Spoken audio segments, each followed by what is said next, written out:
Good morning class 6। ध्यान दीजिएगा थोड़ा।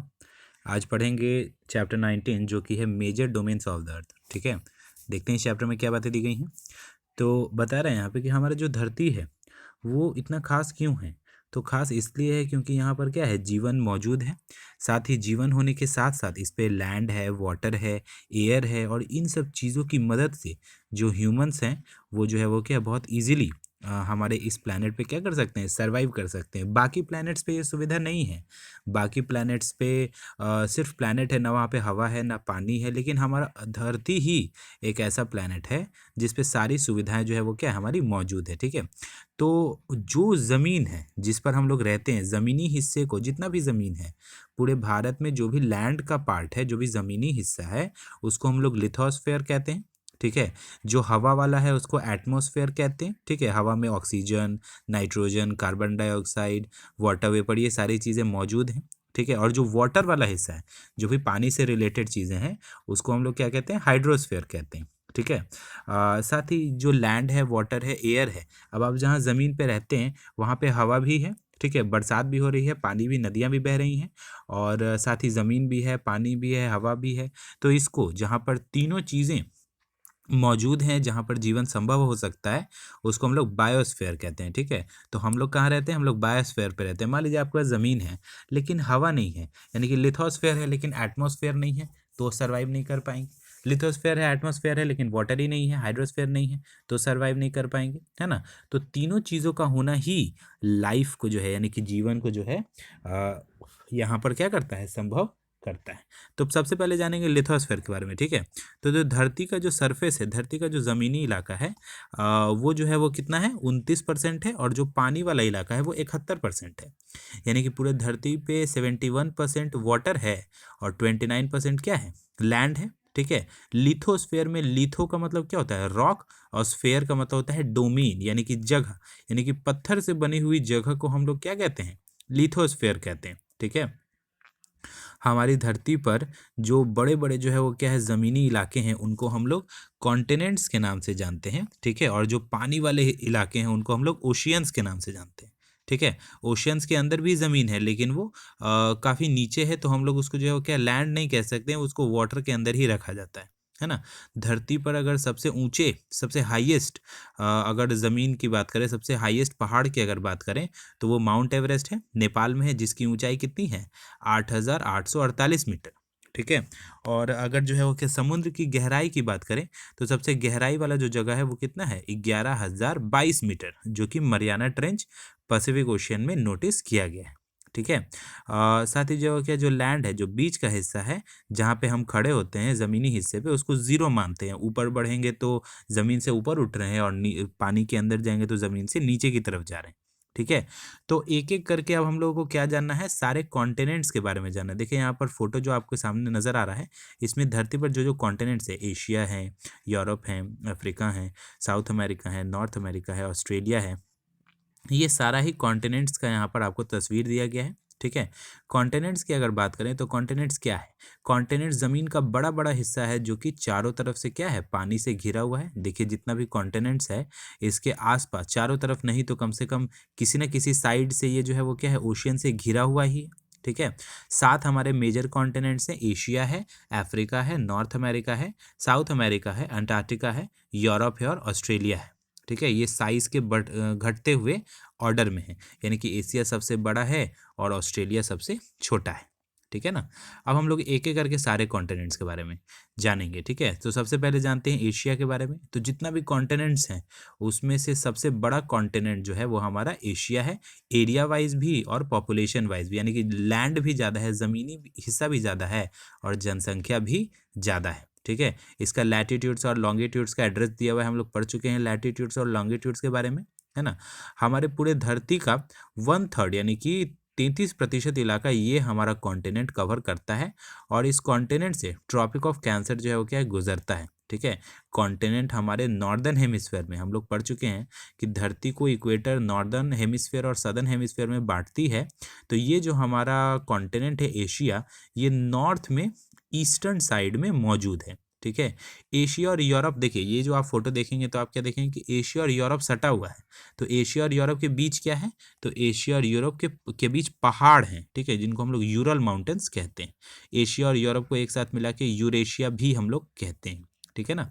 एशिया की अगर बात करें तो एशिया के चारों तरफ कौन सा वाटर बॉडी है, तो उसको पैसिफिक ओशियन है ईस्ट में, और नॉर्थ में है आर्कटिक ओशियन, ठीक है, साउथ में है इंडियन ओशियन, और यूरोप के साइड है ना यूरल माउंटेन से ये घिरा हुआ है। साथ ही जो हम लोग पीछे देखे थे कि हमारे धरती पर जो सबसे ऊंचा लैंड का हिस्सा है, सबसे ऊंचा पहाड़ है जिसका नाम माउंट एवरेस्ट है, वो भी एशिया में ही पाया जाता है, ठीक है। इसीलिए एशिया को कॉन्टिनेंट्स ऑफ एक्सट्रीम्स भी हम लोग कहते हैं। समझ में आया। तो ये जो है वो क्या एशिया के बारे में, देखो एशिया का यहाँ पे मैप दिया हुआ है, इसको आप एक बार देख लेंगे, ठीक है। Let's move to the next one, that is Africa, ठीक है। अफ्रीका साइज के मामले में क्या है, सेकंड लार्जेस्ट कॉन्टिनेंट है ना। अफ्रीका भी नॉर्दर्न हेमिस्फेयर में ही लाई करता है, ठीक है। अफ्रीका की अगर बात करें तो जो 0 डिग्री वाली लाइन है ना, इक्वेटर वाली लाइन, हम लोग पढ़ चुके हैं इक्वेटर के बारे में।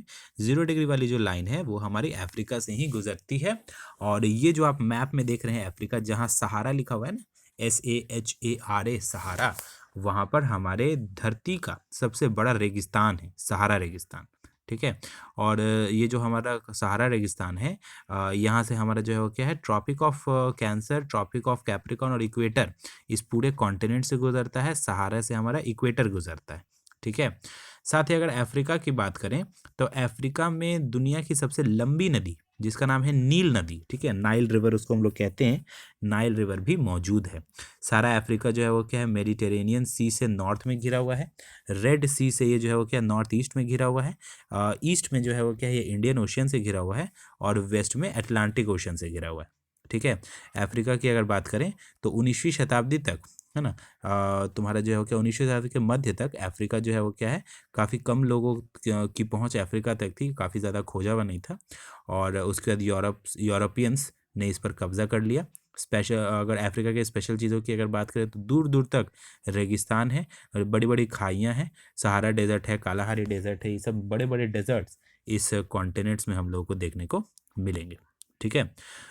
इसके बाद जानेंगे नॉर्थ अमेरिका के बारे में। देखिए फोटो में दिया हुआ है, नॉर्थ अमेरिका में कनाडा, यूनाइटेड स्टेट्स और मेक्सिको 3 देश हैं, ठीक है। ये थर्ड लार्जेस्ट, तीसरा सबसे बड़ा कॉन्टिनेंट हमारा है, ठीक है। नॉर्थ अमेरिका की अगर बात करें तो ये क्या चीज़ से घिरा हुआ है, देखिए north America Arctic ocean north में, पैसिफिक ओशन वेस्ट में, ईस्ट में अटलांटिक ओशन है, ठीक है। कनाडा और USA मिलकर नॉर्थ अमेरिका बनाते हैं, जो कि 75% पूरा इलाका जो है वो क्या कवर करता है। इसके अलावा मेक्सिको छोटा सा है, और साइड में आप कुछ आइलैंड्स भी देख सकते हैं। ये आइलैंड जो है वो क्या वेस्ट इंडीज़ हमारा कहलाता है, ठीक है। ऊपर देखिए ग्रीन कलर का एक छोटा सा रीजन है जो ग्रीनलैंड कहलाता है, वो भी नॉर्थ अमेरिका का ही है, ठीक है। साथ ही अगर आप इस मैप में देखेंगे तो नॉर्थ अमेरिका और साउथ अमेरिका दोनों एक दूसरे से जुड़ा हुआ है। तो जिस जगह से नॉर्थ अमेरिका और साउथ अमेरिका एक दूसरे से जुड़ा हुआ है ना, उसको इस्थमस ऑफ पनामा के नाम से हम लोग जानते हैं, ठीक है।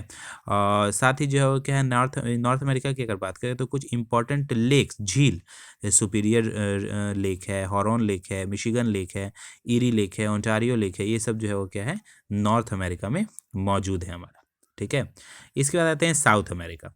चौथे नंबर पे साइज के मामले में साउथ अमेरिका आता है, और ये पूरी तरीके से सदर्न हेमिस्फेयर में मौजूद है, ठीक है। साउथ अमेरिका में एंडिस पहाड़ रेंज है, ठीक है। साथ ही इस पहाड़ी जो इलाके हैं इसमें माउंट एकोनकागुआ, ठीक है, ये नाम है, ये जो है वो क्या सबसे ऊंचा पहाड़ है। साथ ही जो हम लोग सुनते आए हैं अमेजोन फॉरेस्ट, अमेजोन जंगल, वो भी जो है वो क्या है तुम्हारे साउथ अमेरिका में ही मौजूद है, ठीक है। तो सबसे बड़ा जंगल अमेजोन साउथ अमेरिका में है, सबसे बड़ा डेजर्ट साउथ अफ्रीका में है, और सबसे ऊंचा पहाड़ एशिया में है, ठीक है ना।